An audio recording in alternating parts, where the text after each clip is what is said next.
Welcome to the Real Estate Espresso Podcast, your morning shot of what's new in the world of real estate investing. I'm your host, Victor Menashe. This is the weekend edition where we interview notable people from the world of real estate investing. Today is no exception. We have a great guest all the way from British Columbia. Welcome to the show, Patrick Francey. Thanks, Victor. Glad to be here. Well, great to have you here. We happen to be together face-to-face in person, which is awesome. We don't get to do that often enough. And I'm excited to talk about what you're seeing in the marketplace. There's been some big changes. Some of it's made headlines in Canada, but maybe not necessarily worldwide, but it's something to pay attention to. But before we do, maybe give a little bit of your backstory and how you got to this point in your journey. Well, I'm the CEO of the Real Estate Investment Network and a business owner. Have been in business for 40 years. I've been investing in real estate for over 25. The Real Estate Investment Network has been around 32 years, educating real estate investors and looking at the economic fundamentals that drive real estate. And that's the approach we take. We look at what's happening economically and what that leads to in the world of real estate and the various real estate cycles that are happening. I love it. Now, when it comes to real estate, we often hear this question that real estate is hyperlocal, which it absolutely is. And then there's this overarching thing of what's happening in the macro environment, which affects things as well. What are you seeing in particular in British Columbia? We've gone through many years with a lot of foreign investment, a lot of money coming from Asia, sometimes just to park cash, sometimes to live, sometimes a bit of both. And now things have changed a bit. Yeah, we've certainly got a couple of big things that are happening. So back in August 2025, of course, the news that was released was the Indigenous land claims that were held against both Richmond. It was a decision that was made by Supreme Court, by a particular Supreme Court judge, who actually said, yes, all of these things in terms of the Indigenous land rights, they apply. So in other words, Indigenous land rights, Richmond, all of Kamloops, all of Richmond, and then one of the Sun Peaks or Twin Peaks, I don't remember the resort. Since then, of course, we've also had parts of lower mainland of Vancouver. Here's the fundamental issue, is that what happened when that occurred, when that decision was made, it then became, okay, well, who has title to that property? Because now the Supreme Court has said, well, those land rights are actually, they do apply. You are unceded. That land is unceded. In other words, there is no treaty. Alberta, for example, is all ceded. British Columbia is 95% unceded. So they have UNDRIP and DRIPA. These are the framework and the agreements with the United Nations. And so what that has driven British Columbia into is this huge amount of uncertainty. Who owns the land? What is freehold title? Does it even apply anymore? The banks are confused. The insurance companies are confused because the banks don't know who they're lending to. Where is their risk? And then, of course, the same applies for the insurance companies. So right now, things are really freezing up. Liquidity is freezing up. Real estate is like on hold.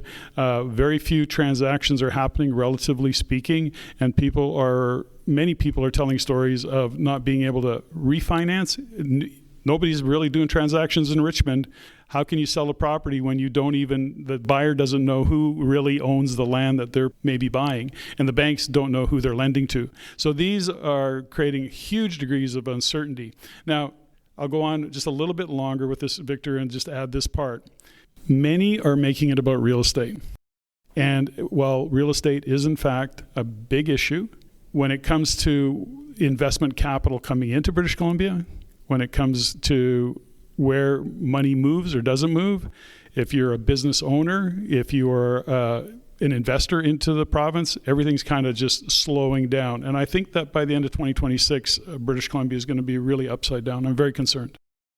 You named a few communities that may not be household words, especially for U.S. listeners, but these are all major suburbs of Vancouver with populations in the hundreds of thousands. So this is not just a little town in the corner of somewhere. This is well-developed urban areas where average purchase prices for these properties would have been in the 800 to $1 million range or more. Yeah, exactly. And there's the fundamental around all of this, which is now precedent has been set.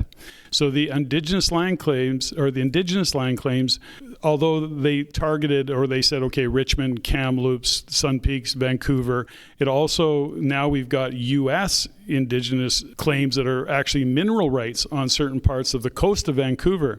So it's all very uncertain, very confusing. Of course, then you have a government that has realized that they opened up Pandora's box. They would like to close it again, but they don't know how, because then they're now being challenged on that part of it. So now they're kicking the can down the road. Bottom line is, the degree of uncertainty that is happening in that province is just seizing it up, and it happens slowly. So as much as it's about housing, it really is an economic issue. And I'll add one other side to this, which is there are many parts of Canada that are unceded. Now, what's interesting is that you would know, Victor, I don't know what they do in the U.S., but we have all of these, before we start meetings, government meetings, any meeting, it is about, we talk about the Indigenous land claims. We say out loud, we acknowledge the land that wasn't ours, and whatever the actual languaging is. To many who are saying that, it was more virtue signaling than it was reality. Well, guess what? You say that a few 100,000 times across the country by very prominent politicians and business owners and CEOs. Well, when that goes to Supreme Court, what does Supreme Court say? You've admitted this isn't your land. This is actually Indigenous land. You've said it out loud. As a matter of fact, you make statements every time you stand up. So these are things that are coming back. So all of this, well, I'm going to say it's virtue signaling. It wasn't for everybody. But at the end of the day, it's coming back. And now we have an issue. And right across Canada, not all land is ceded. There is a lot of unceded land, and this is the risk that Canada runs. And I say risk in that I'm not going to get into the politics of who's right and who's wrong. I'm only looking at what does it mean economically to an entire country. Absolutely. So when we talk about risk, I always talk about breaking it into two constituent components. There's the likelihood, and then there's the impact. Irrespective of however you want to characterize the likelihood, low, medium, high, doesn't matter. I think we would agree that the impact is potentially massive. And so this is why folks that are risk averse, folks like banks and insurance companies, are freezing up, seizing up, because they don't like to take risk. Well, there's something to be said around all of this. So, to your point, we also talk about possibilities, what's possible and what's probable. Here's a kind of the bad news around some of this is that the government comes back and goes, yeah, well, we've been talking about this for 10 years. It's been in court. Well, the general public didn't know that. Nobody was talking about it. So when the news broke in August 2025, what are you talking about? Where did this come from? And then the story comes out, well, it's been going on for 10 years. Well, it's brought to everybody's attention. Now, of course, they're going to be able to say, well, no, here's where we said it. We said it here, we said it there. And of course, it was never made public in a way that people heard it and listened to it. So they have that excuse around it. So when you look at possibilities, a year ago, no, that's a possibility, but it's not probability. Well, guess what? Now the possibility is far higher, and so is the probability that this will occur in other areas. Now, I know that Algonquin in Quebec have also laid a land claim. So there are pockets that are starting to show up that we're not really hearing about, but these are the risks, and this is the uncertainty that is going to freeze investment coming into this country. And as much as they're saying, well, there is foreign investment coming in, it's a pittance to what it should be.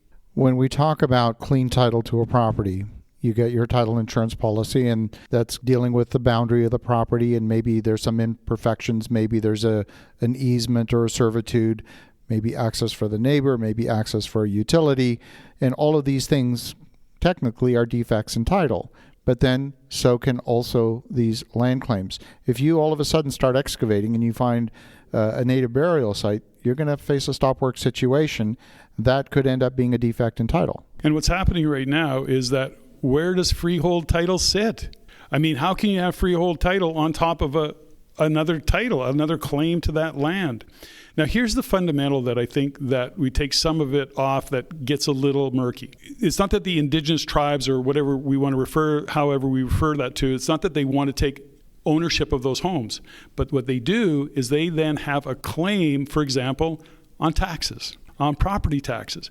Well, there is an example of that occurring where the municipality put forward a tax increase, and the band that has rights over that, the claim of that property, pushed back and said no, and they ended up doubling the municipal tax. So all of a sudden, it isn't a municipality that's running it. It's kind of an outsourced team of people that are looking at it going, no, that's not enough. It's got to be more. So we lose control, and as an owner of a property or living in a particular municipality, now you just don't know.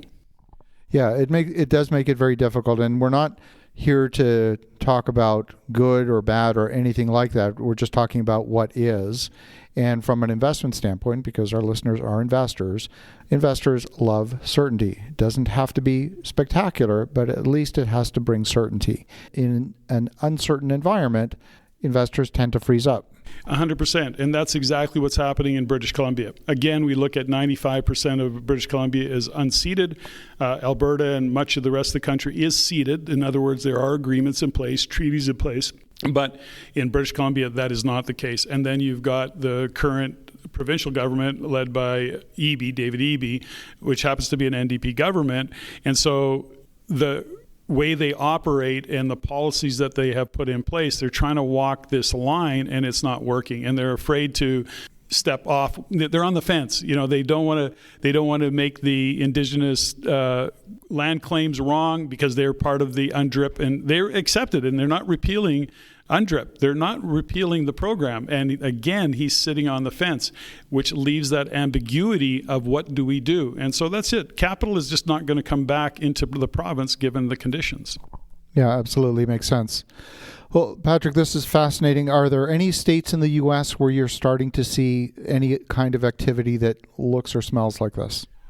I'm going to say there are, and you caught me because I don't know. I know there are, but I just don't know what they are.